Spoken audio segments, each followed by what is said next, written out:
कक्षा 12 के छात्र ध्यान देंगे। पीयूष प्रभा पाठ 5 का भाग दूसरा है। सेकंड पार्ट यात्रावर्त, कुछ ऐतिहासिक स्थलों का भ्रमण के इसके प्रश्नोत्तर आप देखेंगे। वस्तुनिष्ठ प्रश्न प्रश्न पहला जो है अभ्यास प्रश्न के अंदर वस्तुनिष्ठ प्रश्न जो है पहला, निम्नांकित में से कौन सा शहर शिप्रा नदी के तट पर बसा हुआ है? तो आप जो है महाकालेश्वर जो नाम आया था उसके अंदर आप बताएंगे निम्नांकित में से कौन सा शहर, तो आप बताएंगे बनारस, जबलपुर, उज्जैन, चित्तौड़गढ़। तो सही उत्तर है उज्जैन। गए। दूसरा प्रश्न जो है एलिफेंटा की गुफाओं के मध्य में किसकी मूर्ति का जिक्र होता है? हाथी की, भगवान विष्णु की, पद्मपाणि बुद्ध की, माता दुर्गा की। तो आप इसमें से सही आंसर देंगे हाथी की। महाकालेश्वर, अति लघुत्रात्मक प्रश्न देखिए, महाकालेश्वर मंदिर कहाँ स्थित है? तो आप कहोगे महाकालेश्वर मंदिर अवंतिका, ब्रैकेट में लिख देंगे उज्जैन नगरी में स्थित है। नंबर 2, प्रश्न नंबर 2, विजय स्तंभ किसका प्रतीक है?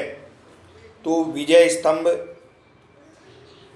उत्तर लिखेंगे विजय स्तंभ वीरता के इतिहास का सच्चा प्रतीक है, यानी वीरता के इतिहास का। नंबर 3 यानी प्रश्न नंबर 3, अजंता की गुफाओं की संख्या बताइए। ये आपको पीछे आपने पाठ में पढ़ा, अजंता की गुफाओं की संख्या 29 यानी 29 है, 29। प्रश्न नंबर 4, बुद्ध के महाविनिष्क्रमण का चित्र कहाँ अंकित किया गया है? बुद्ध के त्याग का जो कहाँ अंकित किया गया है?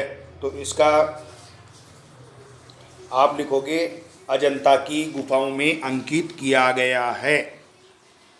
बुद्ध के महाविनिष्क्रमण का चित्र अजंता की गुफाओं में अंकित किया गया है। शॉर्ट एंड स्वीट भी आप लिख सकते हैं अजंता की गुफाओं में।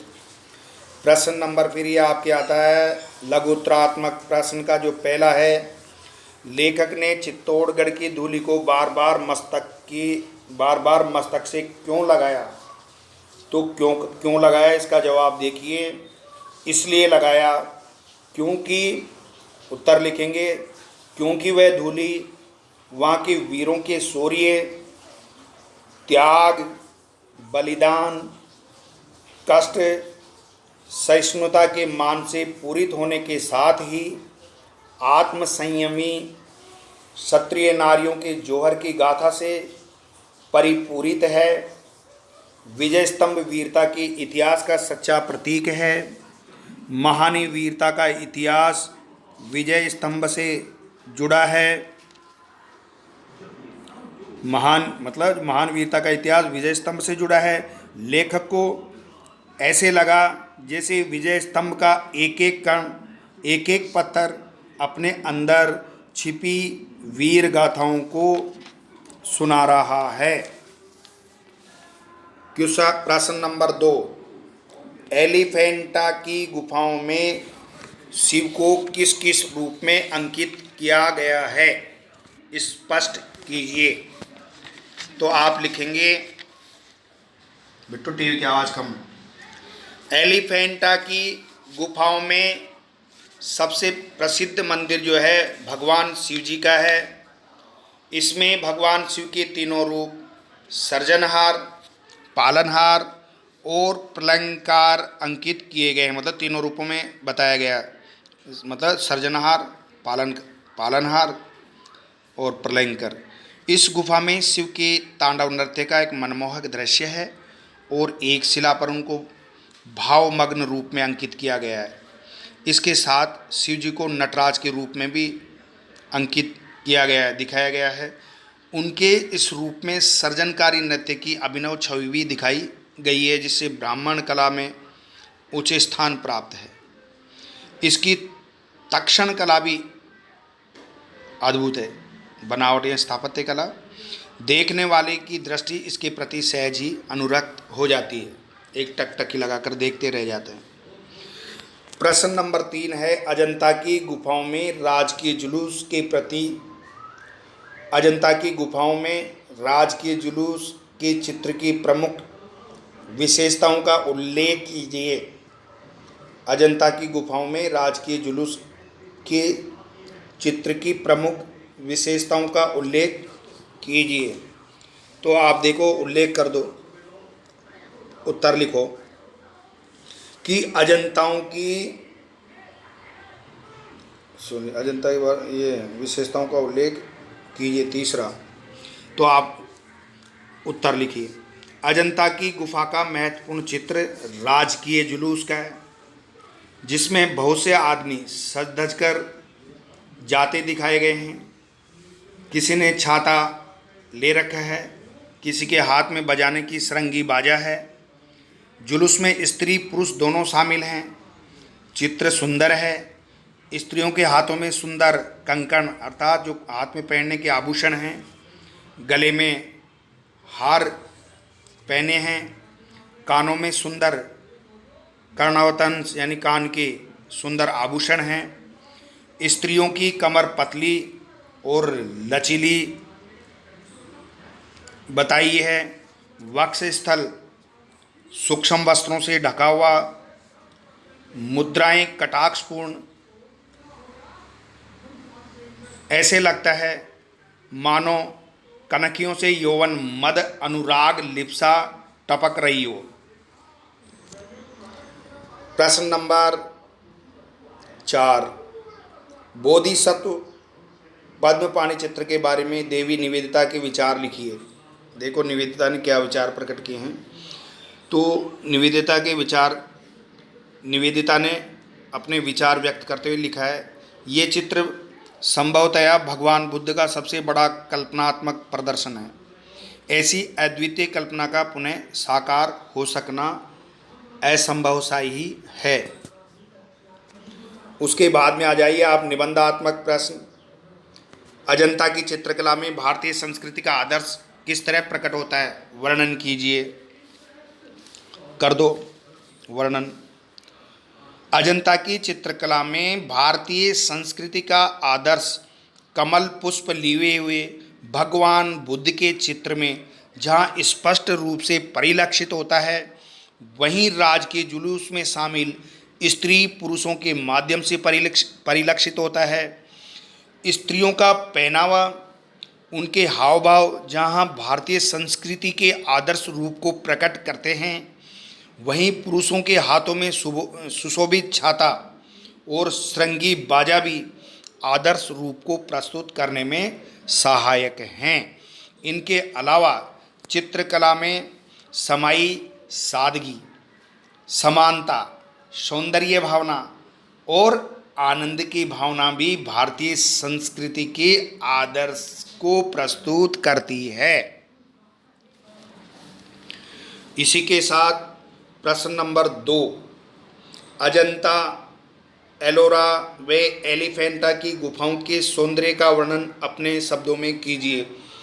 तो अजंता, एलोरा व एलिफेंटा की गुफाओं के सौंदर्य का वर्णन अपने शब्दों में आप अपने शब्दों में करोगे। स्टूडेंट्स, अभी पाठ में आपने पीछे पढ़ा है, रीडिंग लगाई है, तो उस आधार पे करो। तो अलग अलग अजंता, एलोरा और तीनों के अलग अलग नाम लिख करके अलग अलग विशेषताएं प्रकट कर देंगे। तो मैं थोड़ा सा प्रकाश डालता हूँ यहाँ पे, आप ध्यान दो। अजंता की गुफाएं हमारी भारतीय संस्कृति के अनुरूप ही बनी हुई हैं। ये गुफाएं सुंदर और हरे भरे पर्वतीय प्रदेश में स्थित हैं। इन गुफाओं की संख्या 29 है। इनमें से 4 चैत्य ढंग की और शेष विहार ढंग की हैं। इन गुफाओं के संबंध में कहा जाता है कि ये एक साथ नहीं बनी हैं। इनके निर्माण के संबंध में पुरातत्ववेताओं का ये मत है कि ये गुफाएं ईसा के 100 वर्ष से 700 वर्ष बाद तक बनती रही। इनके निर्माण में नियमितता नहीं है। ये गुफाएं एक अर्धगोलाकार पहाड़ी के मध्य भाग की चट्टानों को काटकर बनाई गई हैं। इस संबंध में उल्लेखनीय अर्थात महत्वपूर्ण बात यह है कि एक ही शिलाखंड को काटकर उसके अंदर कमरे और मूर्तियां बनाई गई हैं। उसके बाद में आप नंबर 2 पे आ जाते, एलोरा की गुफाएं। एलोरा की गुफाएं भी शिलाखंड में काटकर बनाई गई हैं। शिलाखंड ही क्यों कहना चाहिए, एक छोटे मोटे पठार को काट इन गुफाओं को बनाया गया है। अनुमान कीजिए ये गुफाएं 1.25 मील तक चली गई हैं, जिनके बनाने में न मालूम कितना परिश्रम हुआ होगा और मालूम नहीं कितना समय लगा होगा। इस गुफा श्रृंखला के 3 मुख्य अंग हैं, बौद्ध गुफाएं, हिंदू गुफाएं और जैन गुफाएं। बौद्ध गुफाओं की संख्या 12 और अनुमान है कि वही सबसे पहले की बनी है। इनकी खुदाई 4वीं से 8वीं शताब्दी के बीच हुई मानी जाती है। हिंदू गुफाओं की संख्या 17 है।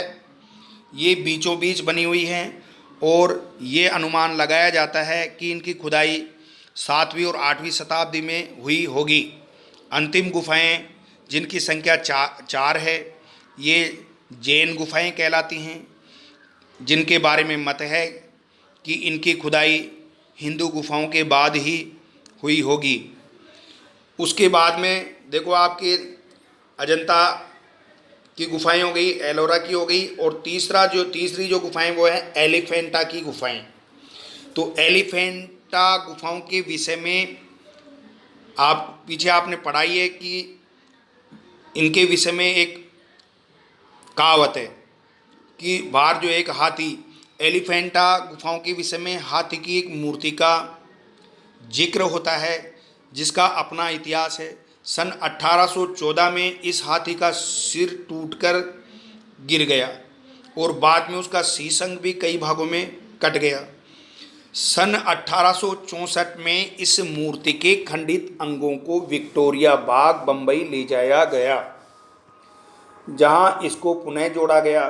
कहा जाता है कि इस हाथी के अंग्रेजी पर्याय एलिफेंट के नाम पर ही पुर्तगालियों ने इन गुफाओं को एलिफेंटा नाम दिया। प्रश्न नंबर 3, चित्तौड़ के दुर्ग का वर्णन लेखक ने किस प्रकार किया है, लिखिए। तो देखो, लेखक ने जो है चित्तौड़ का वर्णन, आप लिखो, चित्तौड़ के दुर्ग का वर्णन लेखक ने इस प्रकार किया है। चित्तौड़गढ़ का दुर्ग एक पहाड़ी पर स्थित है। गढ़ की दीवारों और उनके बुर्ज, मतलब गढ़ की जो दीवारें और उनके बुर्ज खंडित हो गए हैं। करीब करीब सारी इमारतें विनष्ट हो चुकी हैं, लेकिन खंडहरों के बीच खड़े हुए कीर्ति स्तंभ और विजय स्तंभ यहाँ के वीरों के शौर्य, त्याग, कष्ट, सहिष्णुता की यादें अपने आप में संजोए हुए हैं। यहाँ आत्मसम्मान की रक्षा के लिए किया गया नारियों द्वारा जौहर की अमर गाथाएँ सुनाई पड़ती हैं। इसका प्रत्येक धूल यानी मिट्टी का कण कण देशभक्ति की भावना का राग गाता हुआ सा, देशभक्ति की भावना का जागरण करता हुआ सा दिखाई पड़ता है। इस गढ़ में देखने के लिए कुछ नहीं बचा है, पर लेखक को ऐसा लगता है मानो इसका एक एक कण और एक एक पत्थर वीर गाथाएँ सुना रहा हो। इसी के साथ हमारा ये पाठ कुछ ऐतिहासिक स्थलों का भ्रमण यात्राव्रत पाठ पूर्ण हुआ। इसके बाद में हम अगले वीडियो में जीवन चरित पढ़ेंगे, राजस्थान के गौरव पाठ 6 और पीयूष पर्वा का अंतिम पाठ जो है वो पढ़ेंगे।